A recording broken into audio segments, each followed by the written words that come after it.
မာတိလာလောကမှာရှိတဲ့တက်ရှိမှန်သမျှဟာပျော်ရွှင်မှုဆိုတဲ့ပန်းတန်တစ်ခုတည်းကိုပဲမတူညီတဲ့လမ်းကြောင်းတွေကနေတွားနေကြတာပါခမာမနဲ့စောစောနိုးထားတာ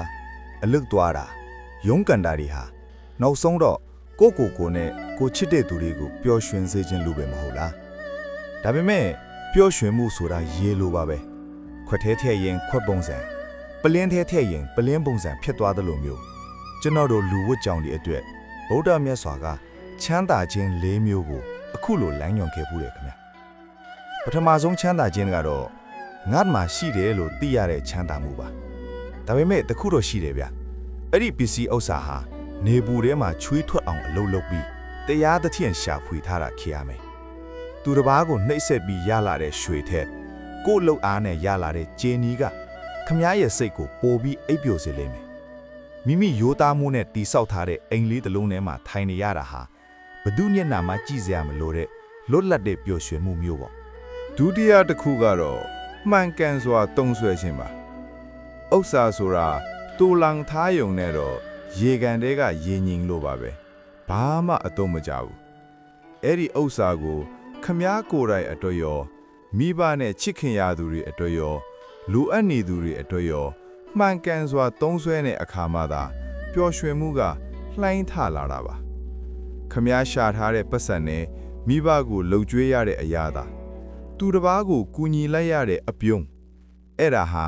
တုံးဆွဲခြင်းကရတဲ့စစ်မှန်တဲ့ပျော်ရွှင်မှုပဲခမားတတိယတစ်ခုကတော့ငါ့မှာဘာအကျွေးမှမရှိဘူးလို့တွေးတောခြင်းဒါကတော့ခမားပခုံးပေါ်ကအထုကြီးချလိုက်ရတယ်လို့မျိုးပါပဲခမားမှာဘဒုကိုမှပေးစရာအကျွေးမရှိဘူးဘဒုစီကမှချင်းငါထားတာမရှိဘူးဆိုရင်ခမားရဲ့စိတ်ဟာလေထဲကငှက်တကောင်လိုပေါ့ပါနေလိမ့်မယ်ငါမှာဘာအကျွေးမှမရှိဘူးလို့တွေးလိုက်ရတဲ့ခဏဟာငွေကြေးဆိုင်ရာလွတ်လပ်မှုရဲ့အထွတ်အထိပ်ပဲဗျာနောက်ဆုံးနဲ့အရေးကြီးဆုံးကတော့ဒါပဲခင်ဗျာအဖြစ်ကင်းစင်ခြင်းခမားမှာဖြစ်စည်းတွေအများကြီးရှိမယ်အကျွေးလဲကင်းမယ်ဒါပေမဲ့ခမားရဲ့စိတ်ကကိုပြန်ကြည့်တဲ့အခါရှက်နေရမယ်ဆိုရင်အဲ့ဒီချမ်းသာမှုတွေဟာအနှစ်မရှိတဲ့အခွင့်နေပါပဲမိမိရဲ့အပြူအမူအပြောဆိုဟာသူတစ်ပါးကိုလည်းမနာကျင်စေဘူးကိုလည်းနောင်တမရစေဘူးဆိုရင်ခမားရဲ့နှလုံးသားဟာကြည်လင်နေတဲ့ရေကန်တစ်ခုလိုဖြစ်နေမှာပါဒါဟာရုပ်ဝတ္ထုလေးထက်အစပေါင်းများစွာတာလို့နဲ့စိတ်ရဲ့ချမ်းသာမှုပေါ့ကဲခမားစဉ်းစားကြည့်ပါဦးဘဝရဲ့အနေဝင်ချိန်ရောက်တဲ့အခါခမားမှာဘလောက်ရှိလဲဆိုတာထက်ခမားဘလို့လူမျိုးဖြစ်ရှင်တန်ခဲ့လဲဆိုတာကပဲခမားကိုပြုံးစေမှာပါကျွန်တော်ဆုတောင်းပေးပါတယ်ခမားရဲ့ဘဝမှာဒီချမ်းသာခြင်း၄ပါးလုံးနဲ့ပြည့်စုံပြီးအေးချမ်းတဲ့ဘဝပိုင်ရှင်တူဖြစ်ပါစေဗျာခမားတတိထားမိပါဘုန်းတော်ဟာချမ်းသာအောင်မလုပ်နဲ့လို့မဟောခဲ့ဘူးဆင်းရဲတာဟာဆင်းရဲဒုက္ခကိုဖြစ်စေတယ်လို့တောင်ဟောခဲ့တာဒါပေမဲ့ခမားရှာဖွေတဲ့စီးပွားဥစ္စာဟာဓမ္မိယလက်တတရားသဖြင့်ရရှိခြင်းဖြစ်ဖို့အရန်အရေးကြီးတယ်ဗျခေတ်ကာလနဲ့ရှင်းကြည့်ခြင်းဒီနေ့ခေတ်မှာလူတွေကပတ်စံရရင်ပြီးရောဆိုပြီးသူတစ်ပါးကိုလိန်ညာတာတကိုယ်ကောင်းဆန္ဒတွေလုပ်ကြတယ်အဲ့ဒီလိုနီးနဲ့ချမ်းသာလာရင်ပစ္စည်းတွေတော့ပိုင်ဆိုင်ရပါလိမ့်မယ်ဒါပေမဲ့အဲ့ဒါဟာအဋ္ဌိဒုက္ခစစ်မဟုတ်တော့ဘူးဘာလို့လဲဆိုတော့ခမားစိတ်ထဲမှာတစ်ချိန်တော့တဖိတ်ဖိတ်နဲ့ပူလောင်နေမှာမို့လို့ပဲ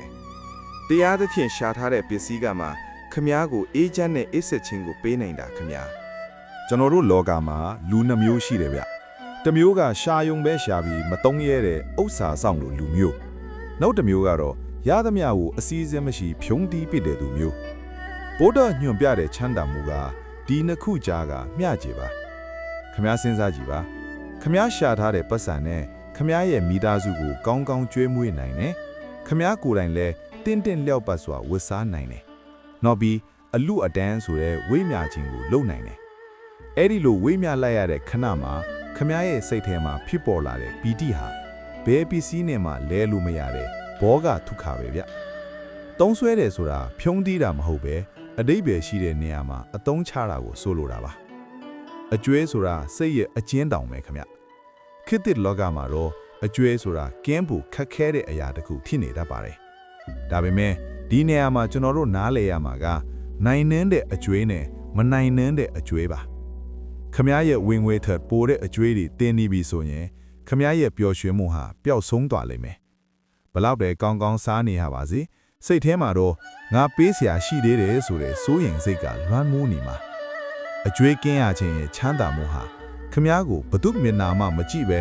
ခေါင်းမော့ရင်ကော့ပြီးလမ်းလျှောက်နိုင်တဲ့တတိကိုပေးတာခမ ဒါကတော့အမြင့်ဆုံးအဆင့်ပဲဗျ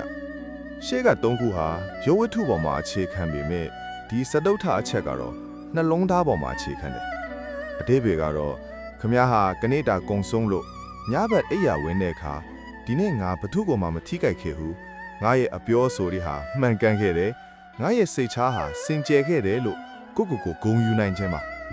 ဒီချမ်းသာမှုရှိရင်ခမဟာတိုက်နဲ့တနဲ့မနေရရင်တောင်မှကဘာပေါ်မှာစိတ်အေးချမ်းဆုံးလူတစ်ယောက်ထင်နေပါနေမယ်ရှေ့က3မျိုးလုံးရှိနေပေမဲ့ဒီအနဝိစရာဘုခမရှိရင်အဲ့ဒီလူရဲ့ဘဝဟာအနှစ်မပါတဲ့တစ်ပင်လိုပဲခမခြုံငုံကြည့်မယ်ဆိုရင်ကျွန်တော်တို့လူဝစ်ကြောင်ကြီးအနေနဲ့ပစ္စည်းဥစ္စာရှာရပါမယ်အဋ္ဌိဒုက္ခရှာထားတာကိုလည်းစနစ်တကျသုံးစွဲရပါမယ်ဘောဂဒုက္ခဒါပေမဲ့မလိုအပ်ပဲအကျွေးတွေနဲ့ပူလောင်မနေဟုတတိထားရပါမယ်အနန္နဒုက္ခဒီ3ချက်လုံးဟာခမ ्या ကိုရုပ်ပိုင်းဆိုင်ရာလုံခြုံမှုပေးပါလိမ့်မယ်ဒါပေမဲ့အဲ့ဒီလုံခြုံမှုတွေက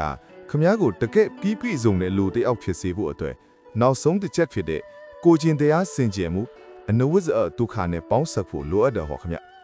ဒါဟာဘိုးတော်မြတ်စွာပေးခဲ့တဲ့လူသားဆန်တဲ့လက်တွေ့ကြတဲ့ပျော်ရွှင်ခြင်းနည်းလမ်းကောင်းတွေပါပဲ